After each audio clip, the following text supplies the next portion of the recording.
Senhor Jesus, Tu és bem-vindo neste lugar. Espírito Santo, aqui está quente, e eu venho te pedir um refrigério sobre este lugar. Sopra aqui um ar-condicionado teu aqui neste momento. Pai, sopra uma brisa suave neste lugar, em nome de Jesus. Pai, que o lugar esteja, Jesus, suportável, meu Pai, para o que Deus quer fazer nesta noite. Teus filhos necessitam e precisam, meu Pai, deste momento. Estamos vivendo, meu Pai, uns dias, meu Pai, de crises, meu Pai, e nós pedimos que o Senhor venha suprir isso. Eu não sei como vai ser, mas o recurso já está contigo, Pai, e esta igreja está orando e está se posicionando para o que Deus vai fazer. Pai, é o que te oramos e agradecemos em nome de Jesus. Eu quero ler um versículo da palavra de Deus que se encontra no livro de Malaquias, profeta Malaquias, capítulo 4, no versículo 6. Malaquias, capítulo 4, versículo 6. Talvez você tenha acesso aí à Bíblia, no seu computador, talvez está aqui também no telão. E é muito interessante este versículo, que diz assim: e ele converterá o coração dos pais aos filhos, e o coração dos filhos a seus pais, para que eu não venha e fira a terra com maldição. Essa palavra ela é muito forte, ela é muito poderosa, é algo realmente muito propício. E nós vamos falar nessa noite sobre um assunto que muito tem se falado neste púlpito e também em todo o mundo, que é paternidade. Aqui tem uma profecia que revela de algo que aconteceria no íntimo dos pais nesta nação. Haveria algo provocado pelo próprio Deus. Deus haveria de haver, através de algo, o teu espírito sobre aquela nação, onde converteria, mudaria o rumo, mudaria a direção, mudaria a expectativa do momento que estavam vivendo, e traria clareza aos corações destes pais para com os filhos, e seria vice-versa, dos filhos para com os pais. Nós vivemos em um tempo onde a paternidade ela tem sido arranhada, ela tem sido destruída, ela tem sido arrancada, ela tem sido realmente desconstruída nos lares. Os pais têm sido realmente esquecidos, figuras que aonde hoje não se torna mais tão importante nos lares. Mas eu quero dizer para você que cada um nasceu com o seu papel. Pai é pai, mãe é mãe, filho é filho e assim por diante. Então, quando nós vemos na Bíblia, quando se fala de pais e filho, nos traz a clareza destes papéis. O próprio Jesus, quando ele foi ser batizado no deserto, ali por João Batista, o próprio Deus manda seu Espírito através de uma pomba, aonde ele declara sobre aquele povo: eis o meu filho amado, em quem eu me comprazo. O próprio Deus, ele afirma a sua paternidade. O próprio Deus tem interesse em dizer: eu sou o pai legítimo, eu sou aquele que dou a direção, eu que protejo, sou eu que dou a provisão, e ele nos dá clareza sobre isso. E quando ele nos faz isso, ele nos traz para a palavra, em muitos acontecimentos bíblicos, homens que andaram com Deus, viveram com Deus, mas em que em algum momento não conseguiram fazer seus papéis a qual Deus tinha dado a eles. Nós encontramos na própria palavra de Deus, no livro de Samuel, um homem por nome Eli, era um sacerdote da casa de Deus, e segundo a palavra, ele foi escolhido para cuidar da casa de Deus. Ele foi escolhido para cuidar dos utensílios, do sacrifício, e de fazer tudo certinho. Ele realmente era um crente perfeito. Ele era um homem a qual Deus escolheu com um propósito, e ele estava cumprindo um propósito. Ele foi escolhido, ele foi treinado, ele foi abençoado, ele foi ungido, e ele foi separado para aquilo. E nós encontramos na Bíblia que ele desfrutou de todos os recursos a qual Deus deu a ele para ele estar naquela posição. E segundo a Bíblia, quando ele estava naquela posição, em algum momento da jornada dele ministerial, ele começa a andar para trás, ele começa a se sabotar, ele começa a realmente fazer o que não agradava a Deus. Ele começa a se esquecer do posicionamento que Deus colocou ele, e ele começa a pecar sobre seus filhos. Segundo a Bíblia, Ofni e Ofinéias são dois rapazes que eles começam a crescer dentro do ambiente aonde Deus estava, mas por causa das suas atitudes e seus hábitos, a presença de Deus se tornou rara naqueles tempos. E nós vemos que a Bíblia trata toda a casa de Eli. Em muito tempo se passou sem Deus falar e sem Deus se posicionar ou fazer algo contra a casa de Eli. Deixou muito tempo, eles adquiriram família e eles faziam coisas levianas, eles faziam coisas que eram detestáveis aos olhos de Deus. Mas Deus era como se ele olhasse para tudo e não tomasse uma atitude naqueles tempos. Mas Deus, que não se deixa escarnecer, ele provoca uma esterilidade numa mulher chamada Ana e levanta um profeta para o lugar de Eli. A Bíblia diz que quando Deus concede a Ana a bênção de ser mãe, e Ana devolve ao Senhor um profeta, Deus levanta ali ainda menino, com uma clareza de uma mensagem e um decreto muito forte naquele tempo. Deus traz aquele menino, aquele jovem, dizendo: olha, diga a este homem, a este sacerdote, que eu vou rasgar o ministério dele, eu vou rasgar a casa dele, eu vou acabar com tudo, eu vou tirar os filhos dele da descendência, eu vou tirar o direito dele de ser sacerdote, vou tirar dele a presença que um dia ele teve, e vou mostrar para ele que eu sou Deus e que não deixo as coisas do jeito que está. Nós vemos que quando Deus dá essa mensagem a este menino, e quando Eli entende que Deus dá a tal mensagem, ele se preocupa e ele começa ali a perguntar àquele jovem sobre o que Deus tinha falado. Aquele jovem, ainda menino, ainda às vezes ali até acanhado, ele conta àquele homem o que Deus falou com ele. E quando Deus dá esta mensagem, nós vemos ali o homem Eli, o pai Eli, o sacerdote Eli, escutando sobre todas aquelas coisas e não tomando uma atitude a qual deveria ser tomado.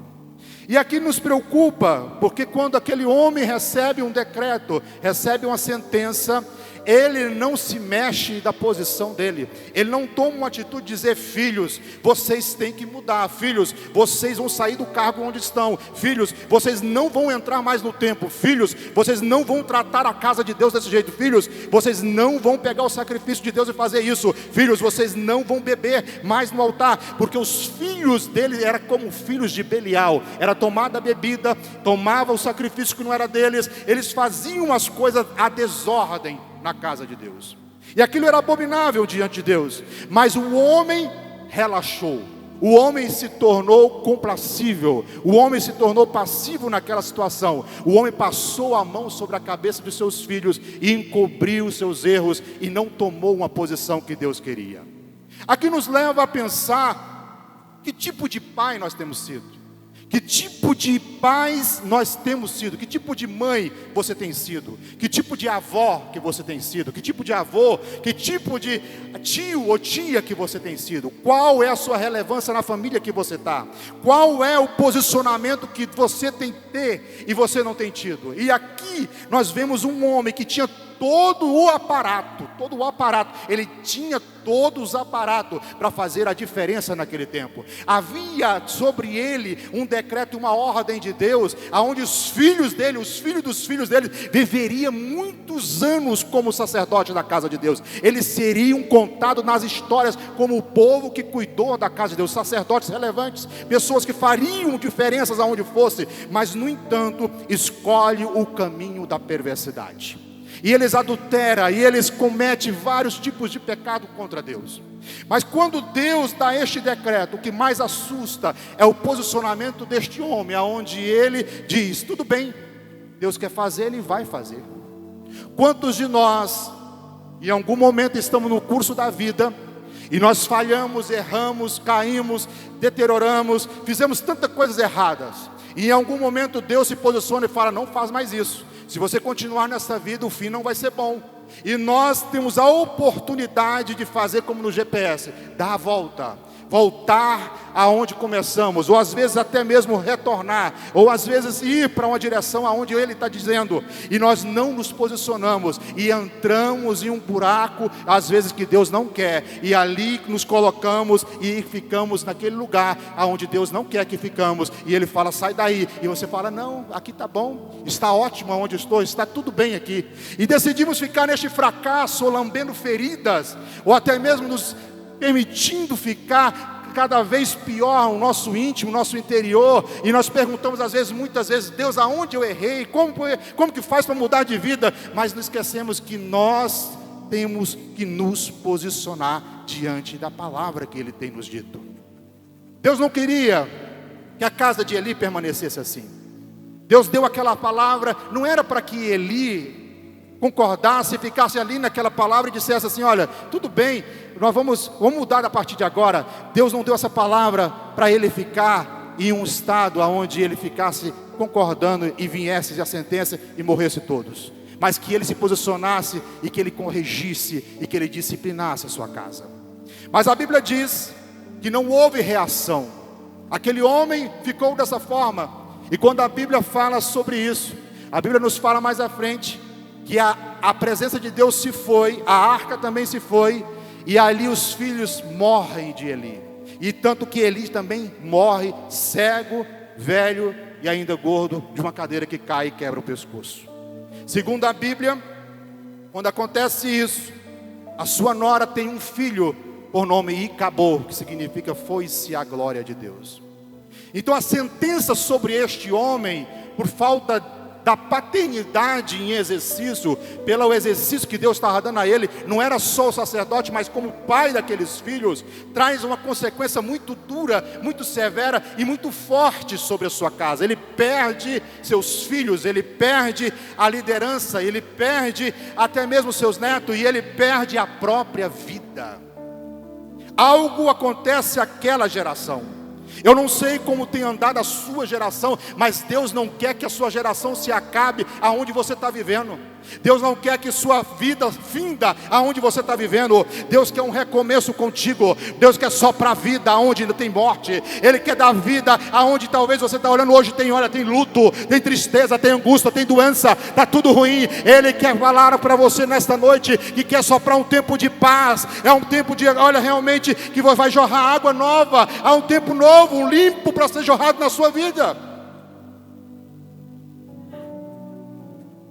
E este homem fracassa dessa forma. Mas não foi só ele não. O próprio Samuel, esse jovem que foi substituto dele, que fez obras relevantes na história, levantou reis, deu palavras que realmente foi a voz de Deus falando sobre a terra. Segundo a Bíblia, Samuel teve 2 filhos por nome Joel e Abias. Esses 2 jovens, segundo a palavra de Deus, também falhou. Também escolheu falhar. Seu pai já era velho, recebeu até mesmo do seu pai a oportunidade de ser juízes sobre Betseba.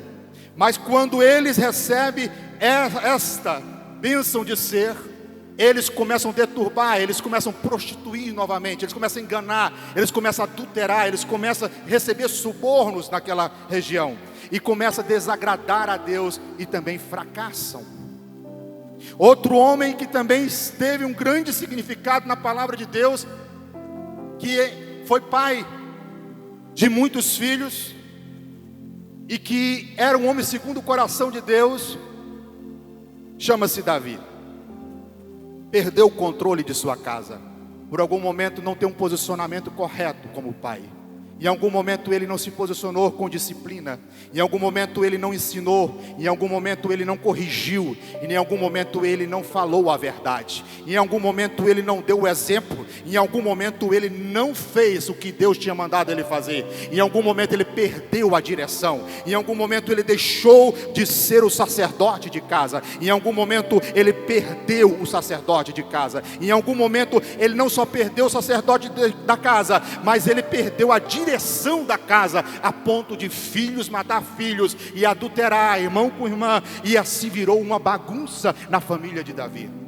Nós vemos que esses homens todos levou uma vida, às vezes até mesmo importante na história, homens que tiveram grandes significados na história, homens que, como eu e você, teve a oportunidade única de Deus que nos deu de ser pai sobre a terra, uma oportunidade que não é dada a qualquer um, uma oportunidade que ele falou assim: eu te dou presente, eu te dou a herança, olha a herança que eu te dou a herança Ana Sofia, eu te dou a herança Yasmin, eu te dou a herança, olha ali, a Isadora, são heranças, essas heranças você tem a oportunidade de fazer elas serem flechas na sua mão e acertar o alvo que eu tenho para elas. E quando Deus coloca isso na mão desses homens, e esses homens, eles começam a fazer diferente do que Deus mandou, existiu muitos fracassos e muitas derrotas. Grande foi o dano causado para a história, na Bíblia, na vida destes homens. Grande foi a consequência que trouxe a eles, por eles se comportarem desta forma.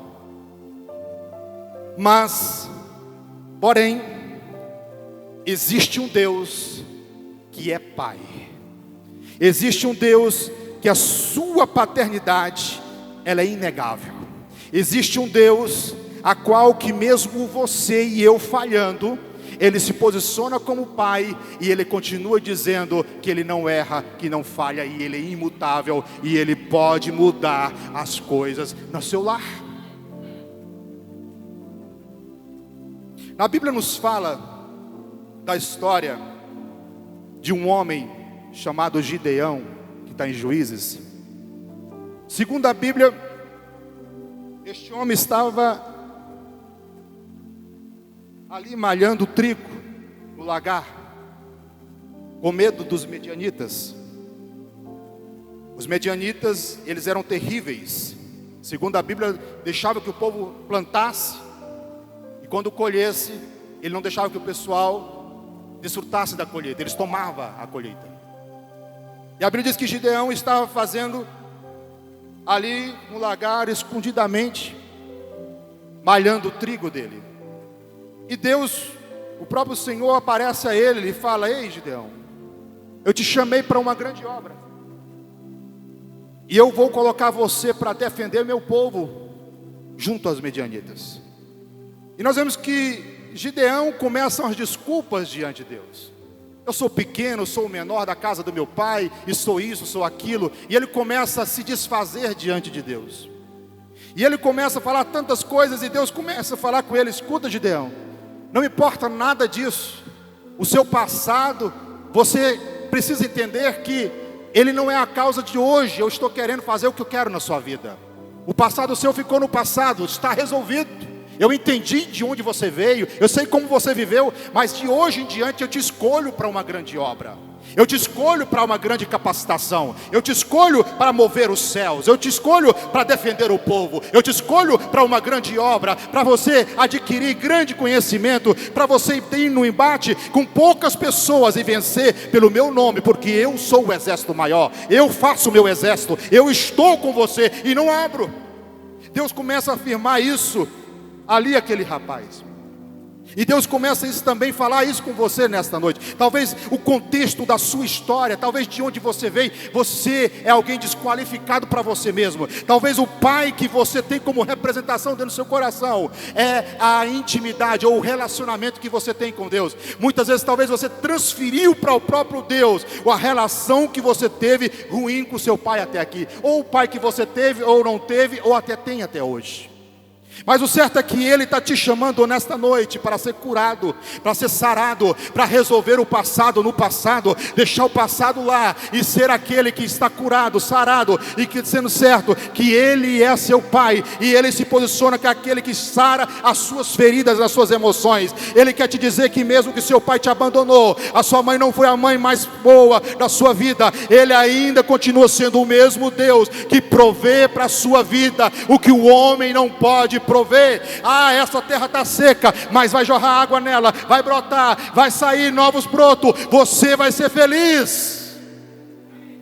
Talvez você está no 5º relacionamento, no 3º ou no 4º, mas Ele está dizendo para você nessa noite: não define aonde eu quero te levar, não define o que eu vou colocar você, não define o que eu já preparei para você. Existe um lar, existe uma casa, existe filhos, existe uma herança que eu já preparei para você. Tem algo novo, algo que eu posso surpreender a sua vida.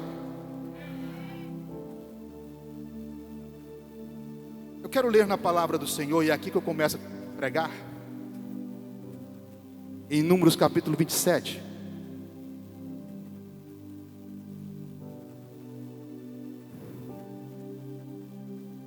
Que fala assim: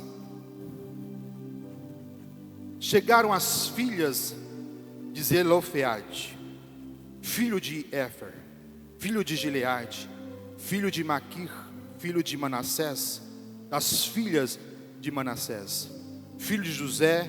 Os nomes delas eram Maala, Noa, Ogla, Milca e Tirza. E se apresentaram diante de Moisés e do sacerdote Eleazar, e diante dos príncipes e de toda a congregação à porta do tabernáculo do testemunho, e disseram: nosso pai morreu no deserto, e não estava no ajuntamento que se reuniu contra o Senhor, no grupo de Corá, mas em seu próprio pecado morreu, e não teve filhos. Até aqui. Essa palavra traz um grande significado para nós. 5 moças, filha de um homem que morreu, elas eram órfãs. Segundo a Bíblia, naquele tempo, quando Deus separa 12 homens através de Moisés para espiar a terra, 10 voltaram com notícias ruins. 2 disseram que a terra era boa e trouxeram até prova, que foram os cachos de uva. Muitos voltaram atemorizados, muitos voltaram realmente angustiados e apavorados. Muitas vezes é o que você tem ouvido, que tem chegado no seu ouvido. Talvez as consequências, talvez os rumores, talvez o governo, talvez a escassez, talvez as portas fechadas, talvez até mesmo o diagnóstico que você recebeu. Tudo está cooperando contra você. Tudo está falando que você vai fracassar. Tudo está falando que não vai dar certo. E assim nesse tempo também chegou este povo junto ali a Moisés. Mas segundo a Bíblia, Deus decide que, mediante ao comportamento daquele povo, somente 2 herdariam a terra, Caleb e Josué. E segundo a palavra, a Bíblia diz que eram esses que entrariam na terra. Mas muitos morreriam naquele tempo. E muitos morreram, e um deles foi o pai dessas moças. Ele, em algum momento, duvidou da promessa. Em algum momento, ele deixou de acreditar na promessa e morreu sem ver a promessa.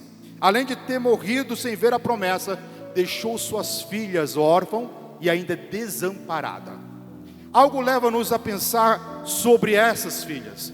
Essas filhas eram 5 moças que andavam num propósito com Deus, serviam a Deus, tinham uma vida com Deus, mas estavam condenadas.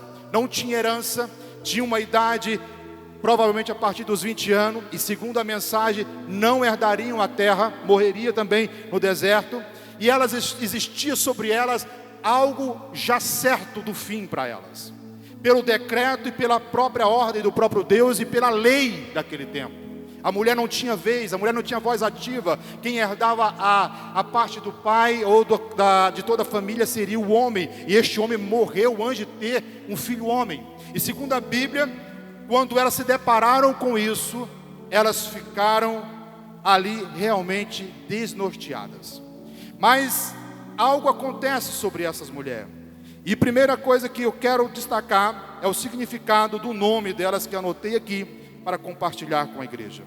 A Bíblia nos fala de Maala. Esse nome é um grande significado, que vem significar confiança. Quando a Maala significa confiança, nos leva a pensar no Salmo 125, onde diz que os que confiam no Senhor são como o monte de Sião, que não se abalam, mas permanece para sempre. Eu não sei se tua confiança tem sido testada com Maala. Maala, nesse momento, ela realmente é colocada à prova. Nesse momento, ela realmente é colocada debaixo de um jugo aonde havia uma sentença. Mas ela põe a sua confiança acima do problema que existia. Ela reúne com as suas irmãs e ela começam a discutir ali algumas coisas para tomarem uma posição, para saírem daquela situação.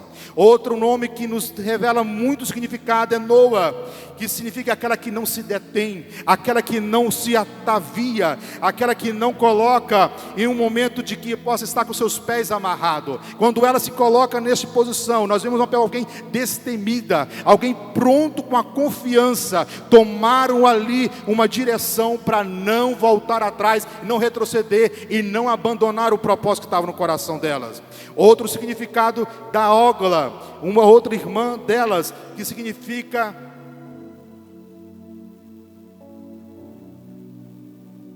aquelas que cuidadora, aquela que está pronta a cuidar, aquela que está pronta a estar junto com as suas irmãs, aquela que realmente estava ali pronta a dar as mãos com as suas irmãs para enfrentar aquele momento que elas passariam. Nós encontramos também a outra irmã por nome Milca, que é aquela que tem autoridade, a rainha, né? E Tirza, a que tem deleite. Essas 5 irmãs, elas passam por uma prova, aonde que naquele momento elas se colocam na posição, ou elas vão até Moisés e enfrentam 70 anciões e mais os sacerdotes para chegar a Moisés, para serem ouvidas, ou fosse até mesmo apedrejadas.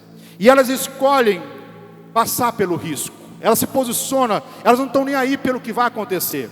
Mas o certo é que elas tinham motivação no coração. Elas tinham algo que ardia na alma delas, que era a herança, que era o proveito da herança que havia no coração delas. Elas tinham uma definição da paternidade na vida delas. Elas tinham algo pronto com o próprio Deus, algo definido que Deus estava com elas. Elas sabiam que a paternidade terrena tinha se acabado, mas tinha se iniciado uma paternidade celestial. Havia um governo sobre a vida delas. Havia alguém que tomou a rédea da vida dela. Elas sabiam que elas tinham confiado a vida delas na mão daquele que podia. Elas falaram assim: olha, perdi meu pai na terra, mas eu não vou ficar órfão de pai, porque ele é meu pai que me abraça, e ele está na eternidade, e eu vou vencer este momento. E quando elas se posicionam dessa forma, e elas começam a caminhar em direção ali a Moisés, e quando eles se deparam diante de Moisés, rapidamente elas já se colocam e começam a falar: Moisés, eu vim buscar a minha herança, eu vim buscar a minha herdade. O meu pai morreu em pecado, mas nós servimos a um pai que é eterno, e ele me trouxe aqui para me tomar posse da minha herança. Ele me deu a herança, Moisés, e eu quero a minha herança.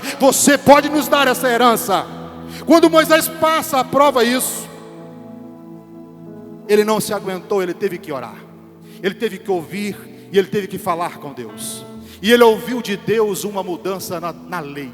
Olha, Moisés, muda a lei aí. Essas mulheres, elas têm agora a herança do pai dela é delas agora. E todo aquele que também passou por a mesma circunstância dela, também tem o direito agora. Eu vejo Deus, o cuidado da paternidade de Deus aqui. Eu vejo realmente aflorando aqui filhos, aonde ele curou, ele sarou. A orfandade, a falta de um pai não pôde paralisar 5 meninas.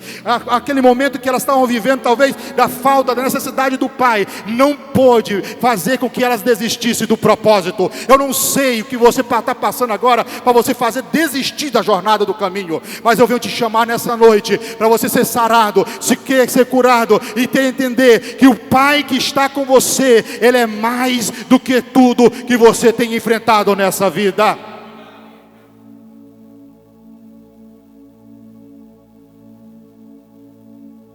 Hoje à tarde eu estive conversando com a minha filha e perguntei a ela: Que pai que eu tenho sido para você? Qual é o pai que eu tenho sido para você? Ela falou assim: um pai amoroso. Você teria coragem de pedir a Deus um marido como seu pai? Ela parou, pensou e me disse: em certas coisas. Eu olhei para ela e falei assim: mas o que falta?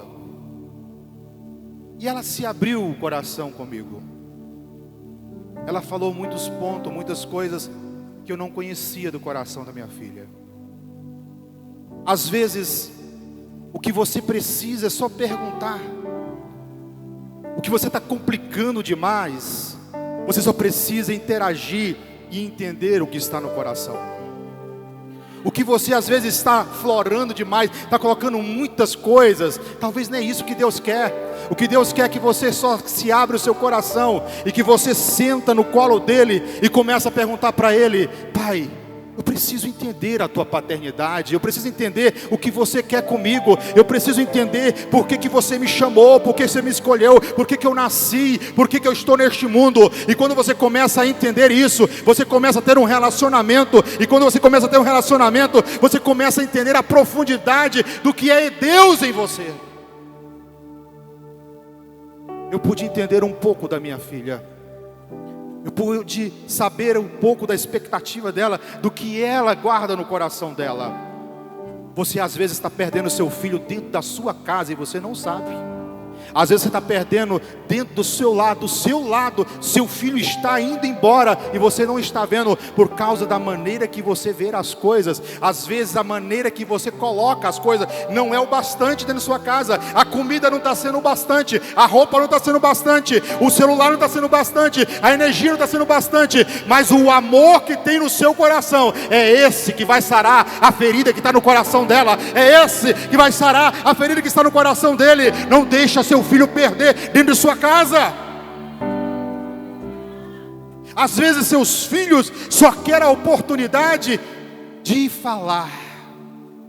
Quantos pais nós somos aqueles pais atarefados, cheios de coisas para fazer, e chegamos tão agoniados em casa, e os filhos estão naquele momento ali, todo enérgico, e não temos a paciência nem de ouvi-los. Cala a boca menino. Você sabia que tudo isso que você está provocando é a imagem de pai que você está colocando na cabeça deles? Você está fazendo que seu filho tenha orfandade de pai vivo. O diabo está trabalhando na mente dele, falando a mentira maior deste século, que ele não tem um pai presente, que o pai dele é ausente, que o pai dele não é um pai que tem exemplo para dar. E qual é o mecanismo que você está deixando usar? É você mesmo. Você está sendo o instrumento que está estragando o seu filho. Você está sendo o instrumento que está derrotando a sua casa, por causa da falta de posicionamento ou do entendimento da paternidade de Deus. Quantos de nós estamos pecando na criação de nossos filhos? Estamos criando uma geração medíocre, estamos criando uma geração doente, filhos doentes, filhos que estão andando como amebas, estão andando como zumbi. Já olhou alguns filhos por aí? Eles não se interagem mais com as pessoas, eles têm seus mecanismos eletrônicos e eles não se interagem, por causa que você é o culpado. Você já tirou tempo na mesa com teu filho? Você já ensinou a ele a palavra hoje? Você já tirou agora uma devocional com ele hoje? Você já falou de Jesus para ele hoje? Você já falou que Jesus é importante e que Deus quer mudar a história dele, que ele é flecha lançada para um alvo que Cristo já escolheu, que ele é a herança que você foi, que deu a você, o próprio Deus deu a você e gerou para você, para ele ser a bênção da sua vida, que vai trazer propósito, que é o legado da sua vida está nele. O DNA que ele carrega é de Jesus, é o seu DNA.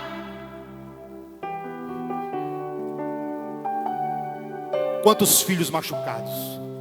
Quantos filhos machucados em algum momento, por causa que o pai foi tão severo na vida? Às vezes, no momento de disciplina, ele foi tão cruel.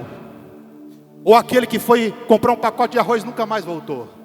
Ou aquele filho que não tem nem o nome do pai na certidão de nascimento. Hoje Jesus quer colocar uma nova certidão na sua mão. E Ele quer escrever que Ele é o Pai eterno. Ele é aquele que faz de você o filho reconhecido. Ele quer te dar a certeza que você não está abandonado, que você não está esquecido, que você não foi deixado de lado. Ele tem uma nova história, uma nova perspectiva de vida para você. Seu pai falhou, sua mãe falhou com você, os seus falharam, mas Ele diz: eu não falho, eu tenho um novo tempo para a sua história, eu tenho um novo dia para você. A sua herança, ela está conquistada em mim. É algo que você ainda não desfrutou. Às vezes tem mães aqui, eu vou falar aqui, Deus está mandando falar, eu vou falar. Que você acha que o filho é seu. Você está criando um filho para casar com você. Irmã, acorda, porque o filho que você está criando é para ser homem. E homem que vai casar com uma mulher abençoada, vai ter filhos abençoados, e não é seu. Você está com a oportunidade de treiná-lo. Você está com a oportunidade de capacitá-lo. Você está com a oportunidade de lançar ele ao alvo.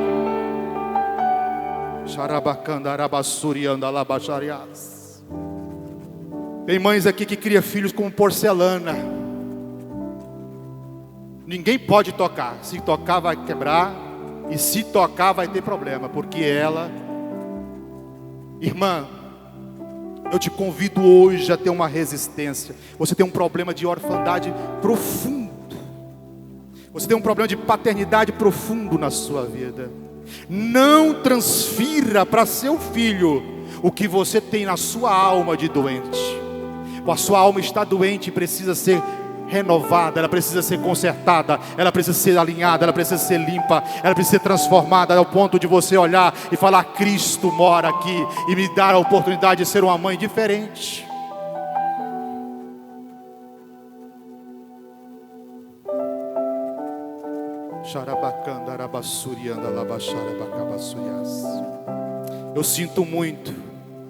Eu sinto muito pelas suas feridas, mas e aí?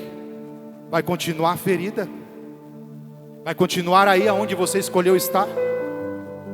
É hora de você parar de lamber feridas. O momento agora é de você se posicionar e falar: eu estou sarada, eu estou curada, porque a paternidade de Deus, ela é fiel, ela é viva, ela tem significado, ela é importante, ela tem todo o poder de fazer diferente na minha vida. Ele é Pai. Ele é Pai. Ele é Pai, e Ele tem o prazer de ser seu Pai. Ele tem prazer em cuidar de você como filho, e Ele tem prazer em chamar você de filho, e Ele tem o prazer de dizer: eu achei, olha, transformei, eu dei um novo nome, eu dei uma nova oportunidade de vida. Eu quero convidar você, pai e mãe que está aqui nesta noite. Eu não quero ensinar você a criar seu filho, mas eu estou te convidando a mudar de comportamento dentro da sua casa. O momento agora é de você convidar seu filho para você conhecer ele. Ele quer ser conhecido por você como pai e mãe que você é do seu filho. Se posiciona dentro do seu lar, porque Deus te chamou para ser o homem sacerdote da sua casa. Deus chamou você para ser aquele que vai dar destino, aquele que vai dar direção, aquele que vai proteger, aquele que vai prover o que Deus colocou na sua mão, já para dar a ordem sobre o seu lar. Vamos colocar de pé.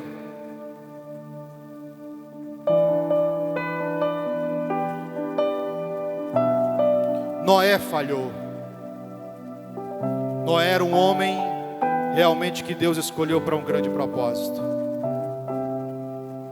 mas em algum momento falhou com filhos também. Deus te chamou não para ser um super homem, nem uma super mulher. Deus te chamou para apenas ser pai e mãe deste aí que está na sua responsabilidade. A sua igreja começou aí. A igreja que Deus te deu começou na sua casa, é no seu lar, e Ele quer mudar isso. Filhos que não têm pais, você não tinha, porque Deus já se colocou como pai e falou: eu estou presente na tua vida. Você nunca mais vai sentir dor desta orfandade. Você nunca vai sentir mais falta disso, porque eu estou sarando as suas emoções nesta noite. Eu estou visitando o que o homem não pode visitar. Eu estou transformando o que o homem não pode transformar. Eu estou edificando o que o homem não pode edificar. Eu estou mudando a história da tua vida. Eu estou mudando o futuro. Eu estou mudando o destino da sua vida. Eu estou mudando tudo que está no aparato que está diante de você. Eu estou te dando as ferramentas para você passar pelas lutas e dificuldades. Eu estou te dando a grandes bênçãos nesta mesa que já está posta diante de você. Pode pegar, pode colher, pode fazer parte, porque eu coloco nas tuas mãos um novo sentido para viver.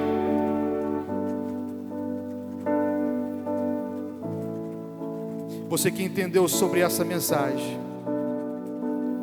e talvez tenha um momento agora que você quer afirmar a sua fé neste Pai presente, coloca a sua mão no seu coração.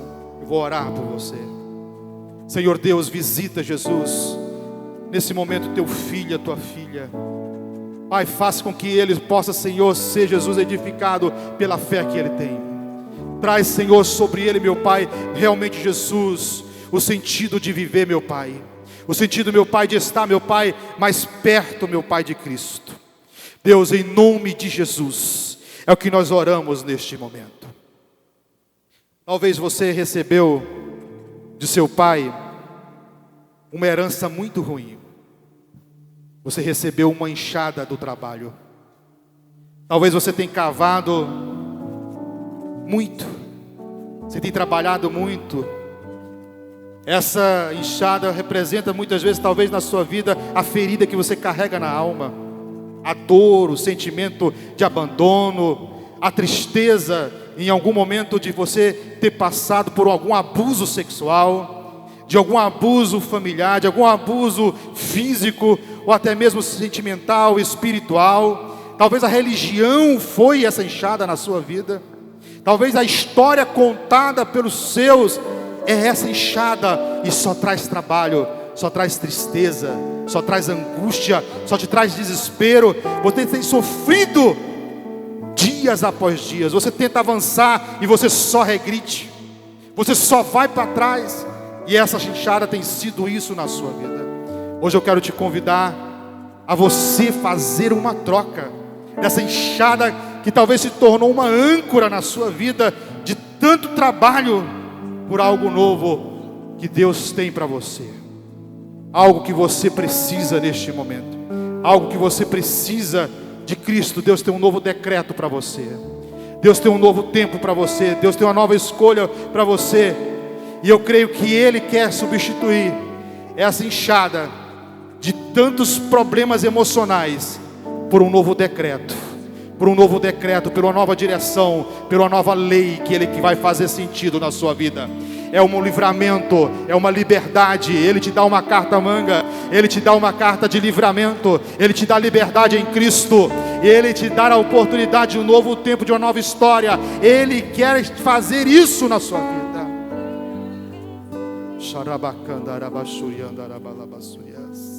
Se você entendeu, você pode aplaudir ao Jesus.